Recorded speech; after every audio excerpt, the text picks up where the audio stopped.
spend every Sunday just living good. Might do a little fishing, a little hunting on the weekend. With a bow I'll be sneaking back in the woods. A little bit crazy, every now and then maybe. Like to kick off my boots and get lazy, but I'm living good, yeah. This episode of Pathfinder Outdoor Journal is being brought to you by Self-Reliance Outfitters, the Pathfinder School,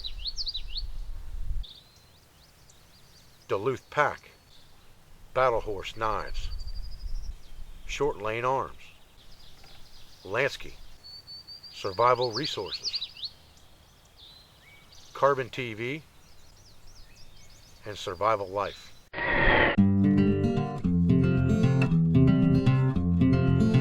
From hunting to fishing to camping to survival, Self-Reliance Outfitters has the quality outdoor gear to help you and your family make the most of your next outdoor adventure.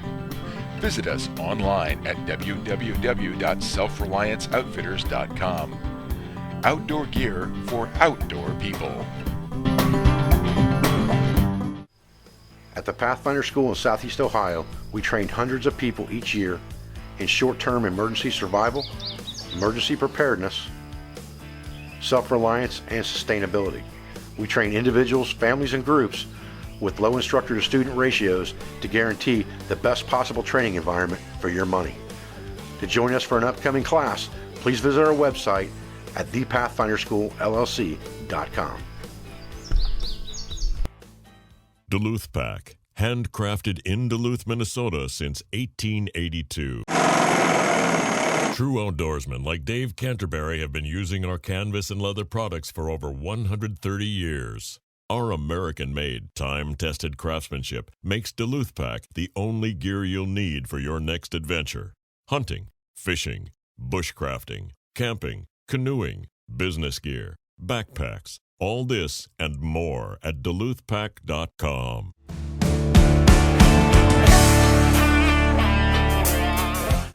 On this week's episode of Pathfinder Outdoor Journal, we're going to discuss the accoutrements and the firearm of the 18th century woodsman.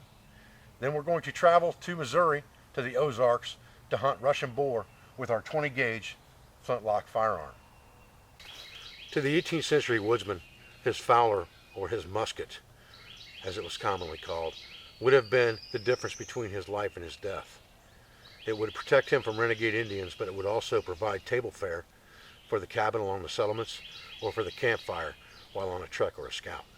There are ledger entries from George Morgan's trading house along the Kaskaskia River in Illinois, charging 80 shillings for a French fusil or smoothbore weapon.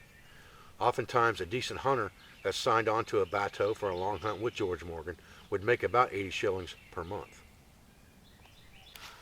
So let's discuss for a minute what the woodsman needed to carry with him to operate his firearm.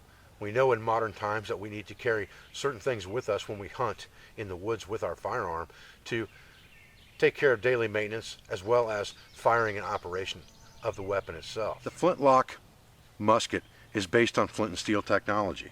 You have a steel frizzen or hammer that is hardened steel.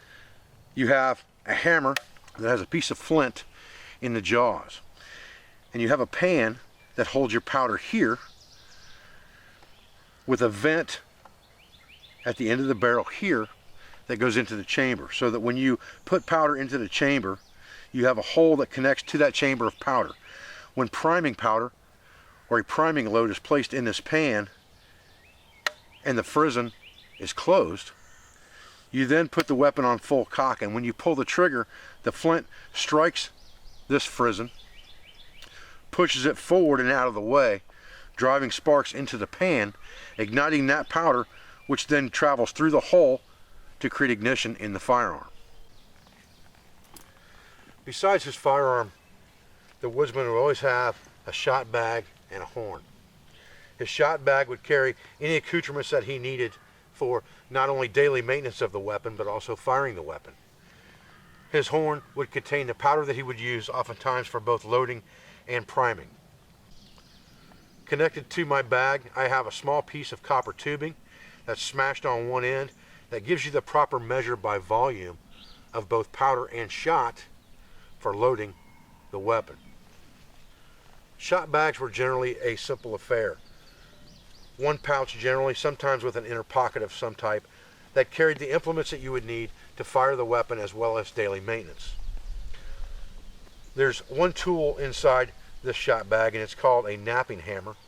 It has a turn screw, what's called a turn screw or screwdriver, on the front of it and on a T-handle that's used to take apart the lock mechanisms. And then it has a small hammer here and a napper here so that you can nap the flint or create new flints if you need to for your musket. I have a small leather pouch here of sheep's wool that I use for wadding, and I use this wadding because sheep's wool contains lanolin. So I carry a small amount of that in a bag here that I can use for also maintenance of my weapon, for wiping the lock down and things of that nature.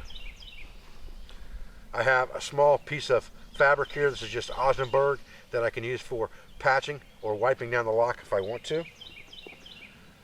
I have a deerskin bag that contains shot, and this is just a shot pouch, and basically it just contains number 4 shot that I use for hunting small game, turkey, and things of that nature. I have several balls on an inside pocket here that I can just reach in and grab one at a time. And these are a 62 caliber round ball, and these are what's called a chewed ball. And a chewed ball has been cast round, and then it has been worked over with a horseshoe rasp to form dimples in the ball on top of the stump, very similar to a modern day golf ball. This device is called a mainspring vise, and it would have been used to lock down the mainspring not only in the lock but also this outside spring, so that you could remove pieces and parts for maintenance if necessary. I have a lead ladle that I can use to cast round ball from shot, and I generally would carry more shot instead of raw lead because I could always melt the shot down to make a round ball if I needed to, but I'm not going to be able to make shot out of the round ball, so it's much easier for me to cast balls. I have a bag mold for casting those round balls in 6.0 caliber, and then I also have a small tin of animal tallow. This happens to be deer tallow that I can use to not only grease the mechanisms and things on my firearm, but also to wipe it down and wipe the wood down and keep it oiled and clean. I also have what was called a penny knife or a jackknife or a whittling knife. It's just a single bladed folding knife that was used for smaller intricate tasks and also for fine whittling and carving. There is a story in Seed Time on the Cumberland of a hunter who actually whittled a new rifle stock around the campfire one night to replace a broken one. So let's discuss for a moment the loading of the Flintlock smoothbore. First thing we want to ensure is that there's no load in the gun. You can hear that solid thud, that solid tap when it's bottoming out. And most woodsmen will mark their ramrod, and you can see this one's marked in black, and that tells me that I'm at the bottom of my chamber and there's no load in the gun. If the ramrod were up above the mark, it would tell me there was a load in this firearm. Once I know that there's no load in the firearm and I know it's ready to be loaded, I will first get a proper measure of powder. So I'll take my measure, open my powder horn, and tilt it to the measure.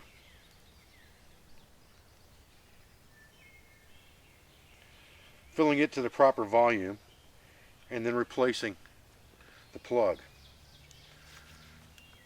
That will then be poured down the barrel to charge the firearm.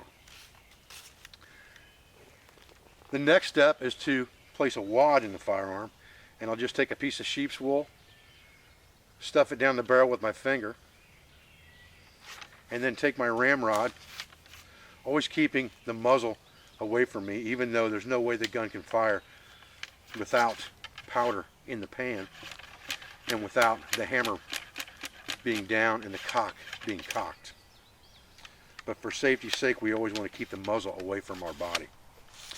Now at this point I can decide what type of load to put in the gun. I can carry the gun just like this until I'm ready to take some type of game, and I can decide whether it's going to be shot or round ball at this point, especially with chewed ball, because I don't have to patch the ball.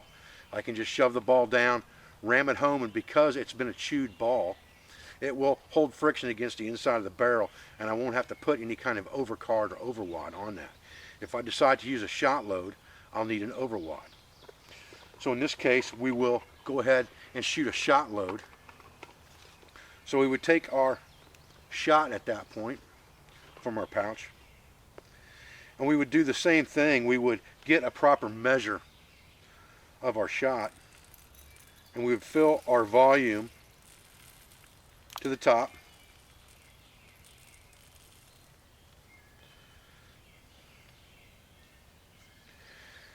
Again, dumping it down the barrel gently, replacing this back into our shooting bag, at the same time grabbing another small piece of wadding. And sometimes that can be a chore to get a small piece of wadding off that sheep's wool. Repeating the process again, we're just going to shove that wad down the barrel. So now we've created basically a shotgun shell within the barrel of this flintlock firearm. At this point you can see how much load we have in the gun from the line to this. We have this much, about the length of a normal shotgun shell. We'll replace our wiping stick,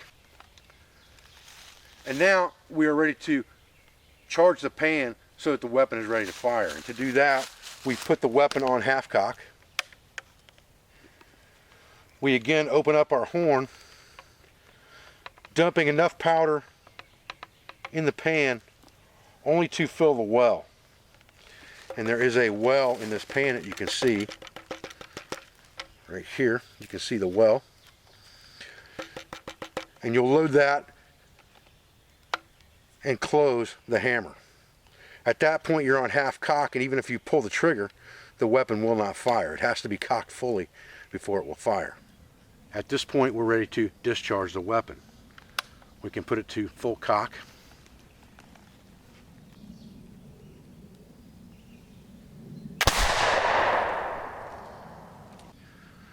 A good flintlock firearm with a good lock mechanism should fire as soon as you pull the trigger.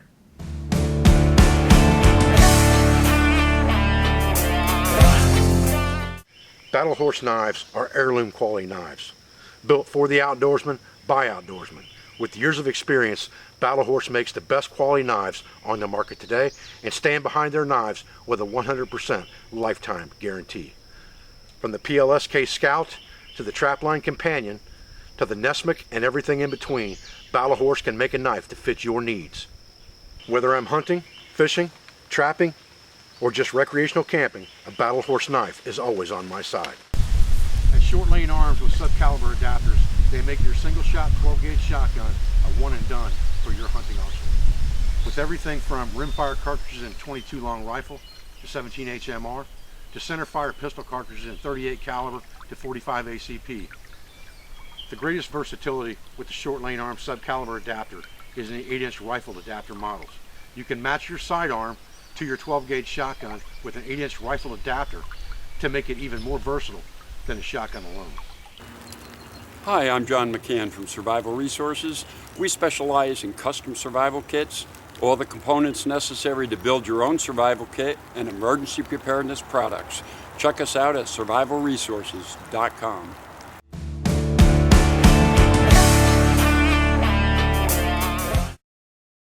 We're in the Ozarks of Missouri today to hunt Russian boar. When you think Russian boar hunting, generally speaking, you think high-powered rifle, scopes, long distance, things of that nature, or catch dogs of some sort. Today, we're going to hunt old school, 18th century style with a 62 caliber smoothbore flintlock. Stay with us.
We shot this hog at about 30 yards, 25, 30 yards, laying down behind a log. Hit him on the shoulder right behind the plate. This is the exit wound on this side. The entry wound's on this side. Rolled him right down the hill. I thought he was done. This big daddy got up and went up the hill. I ended up having to track him for about 20 minutes and shoot him again to get him down. But I can tell you that the flintlock is just as effective today as it was 250 years ago in the 18th century. And there is no doubt that you can take home the bacon with Old Betsy.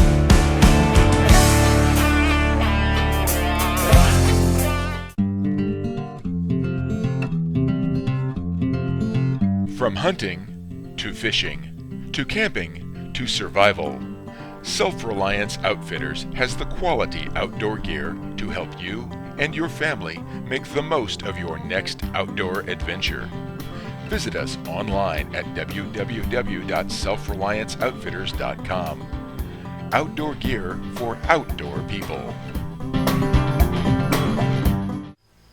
At the Pathfinder School in Southeast Ohio, we train hundreds of people each year in short-term emergency survival, emergency preparedness, self-reliance, and sustainability.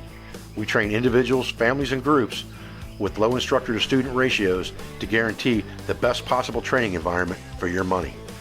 To join us for an upcoming class, please visit our website at thepathfinderschoolllc.com. Duluth Pack, handcrafted in Duluth, Minnesota since 1882. True outdoorsmen like Dave Canterbury have been using our canvas and leather products for over 130 years. Our American-made, time-tested craftsmanship makes Duluth Pack the only gear you'll need for your next adventure. Hunting, fishing, bushcrafting, camping, canoeing, business gear, backpacks, all this and more at DuluthPack.com. Battle Horse knives are heirloom quality knives, built for the outdoorsman by outdoorsmen. With years of experience, Battle Horse makes the best quality knives on the market today and stand behind their knives with a 100% lifetime guarantee. From the PLSK Scout to the Trapline Companion to the Nesmic and everything in between, Battle Horse can make a knife to fit your needs. Whether I'm hunting, fishing, trapping, or just recreational camping, a Battle Horse knife is always on my side. And short lane arms with sub-caliber adapters, they make your single-shot 12-gauge shotgun a one and done for your hunting arsenal. With everything from rimfire cartridges in 22 long rifle to 17 HMR to centerfire pistol cartridges in 38 caliber to 45 ACP. The greatest versatility with the short lane arm sub-caliber adapter is in the 8-inch rifle adapter models. You can match your sidearm to your 12-gauge shotgun with an 8-inch rifle adapter to make it even more versatile than a shotgun alone.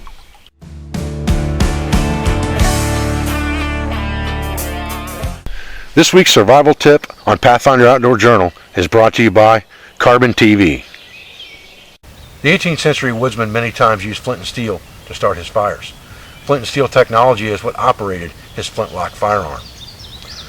A steel for striking was given to John Smith by the Indians when he was captured, along with a wool blanket, a musket, and a few other items. But the fact that he was given a steel for striking to make his fires tells you that that was a mainstay even of the Native Americans of the 18th century. To effect spark from a steel, you needed a high carbon piece of steel with high iron content that when particles were removed from the steel by striking it with a harder object like a rock, piece of flint, chert, or quartz, those particles would combust and turn to a spark that was about 800 degrees. The precedence of charring material is to take material and enclose it in something like this charring tin with a hole for the gases to escape. This would be placed into the fire. As the heat builds up in the chamber, it begins to burn the material, but it will not combust the material because you've starved it of oxygen. So it can only carbonize the material and turn it to char. Once that material has been charred, then it can be ignited with the flint and steel. Once the woodsman had his charred material, his flint and his steel, he would also need a bird's nest or tinder bundle of sorts to process down some of the highly combustible plant fibers and inner bark materials from trees so that he could combine this with the ember that he creates from flint and steel and blow this to life for ignition within his fire lay.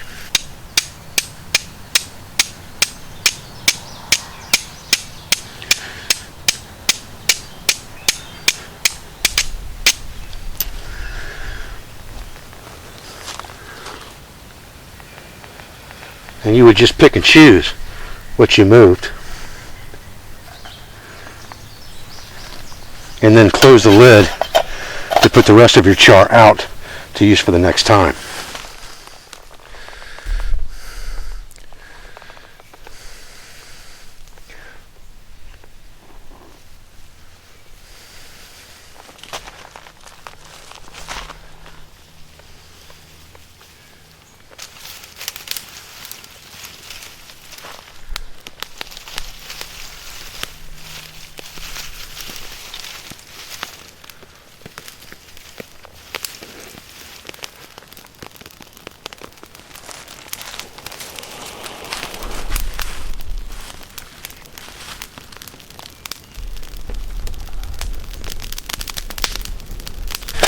Once our initial fire's going, we can take our charring tin and put a piece of cloth in here, and we don't have to remove the char that's already in there. You can't overcook it unless you let oxygen in. So when we're done charring our material, this is what we have. This is that piece of cloth that we put in there. It's turned black. You can almost see through it. It should tear fairly easily if we pull on it. You can see how that rips right down. So what we'll do is we'll take a small piece of this. We'll put the big piece back in. We'll take the small piece now. And if we wanted to test our char to make sure it was going to be effective, we could just take our piece of flint out of our pocket. And generally, if you're going to light this stuff outside of the tin, you want to find a good sharp area of the flint and just put your piece kind of doubled over on top of the flint like this, and hold the flint at a slight angle and strike down on the flint while holding that on there, just like this.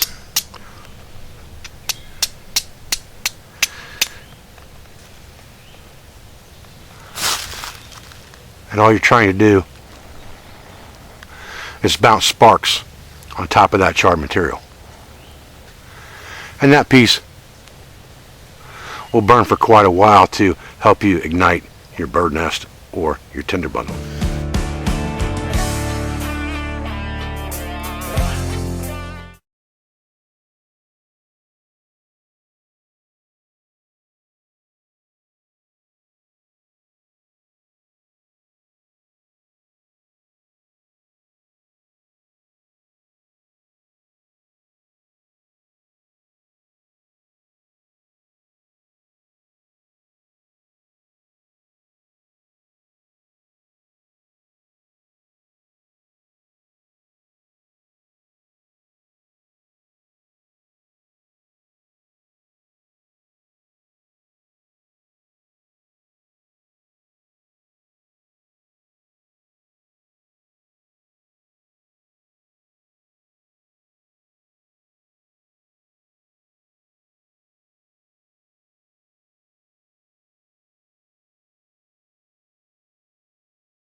Folks, I'm Dave Canterbury with the Pathfinder School and Pathfinder Outdoor Journal. I appreciate you joining us out here this week for another episode. I hope you enjoyed it. I hope you learned something. Do me a favor, take a child to the woods. God bless you. We'll see you on the next episode.